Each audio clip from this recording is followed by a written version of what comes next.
राधे राधे, कशात सगळे. हा रस्ता मात्र मला खूप आवडणार आणि हा व्हावासा वाटतो. अशी फिलिंग येते की जसं काही माहेरीच चाललेली आहे. आपण कितीही बदललो, आपले विचार कितीही बदलले आणि जग कितीही बदललं, तरी मात्र गावाकडची आपुलकी, प्रेम, जिव्हाळा हे मात्र फक्त गावाकडेच पाहायला मिळतं. कोणतंही जनरेशन, कोणतंही पिढी कितीही बदलं, पण गावाकडच्या लोकांची आपुलकी, प्रेम, जिव्हाळा हे फक्त गावाकडेच अनुभवायला मिळतं. यावेळेस आनंदी भजन मंडळाचं आगमन आमच्या मरसूळ गावी झाले होते.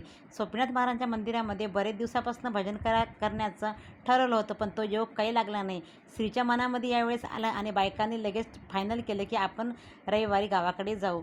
मस्तपैकी बायकाचं आगमन झालं की चहापाणी वगैरे केले की लगेच मंदिरामध्ये जाऊन भजनाचा कार्यक्रम सुरू झाला होता. भजनाला गावातील पुरुष मंडळी आणि बायकाही आल्या होत्या. आनंदी भजन मंडळाचं भजन ऐकून सगळ्यांना खरंच खूप आनंदी आणि प्रसन्न वाटलं होतं. तिकडं मंदिरामध्ये भजनं सुरू होते आणि गावाकडे घरी मात्र आमचे स्वयंपाकाची लगबग सुरू होती. आता विदर्भात आल्यानंतर रोडगे होणार नाही असं अजिबातच नाही. मस्तपैकी वांग्याची भाजी, रोडगे, वरण आणि उन्हाळ्या म्हटल्यानंतर छानपैकी असं आंब्याच्या कैरीचं लोणचं आणि गरमागरम रोडगे बनवूनही तयार होते. बायकांचं भजन झालं की मंदिरामध्ये जाऊन लगेच बायकांनी श्रीचं दर्शन घेतलं.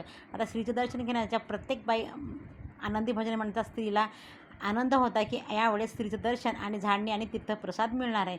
सगळ्यांनी दर्शन वगैरे घेतले की बायका घरी आल्या. घरी आल्यानंतर छानपैकी सगळ्यांनी गरमागरम रोडगे आणि आलू वांग्याच्या भाजीवर ताव मारला. सगळ्यांनाही जेवण खूप आवडलं होतं. सगळ्यांनी मस्तपैकी जेवण वगैरे झालं की त्यांच्यासाठी छानपैकी स्पेशल मठ्ठाही बनवला होता.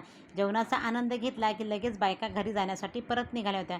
खरंच खूप छान वाटलं की खूप दिवसापासून योग होता आणि सगळ्याजणी गावी आल्या. सगळ्यांनी भजनं म्हटले.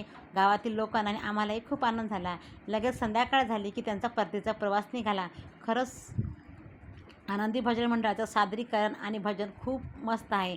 श्रीचरणी एवढीच प्रार्थना करते की हा योग पुन्हा पुन्हा आमच्या आयुष्यामध्ये यावा. असा होता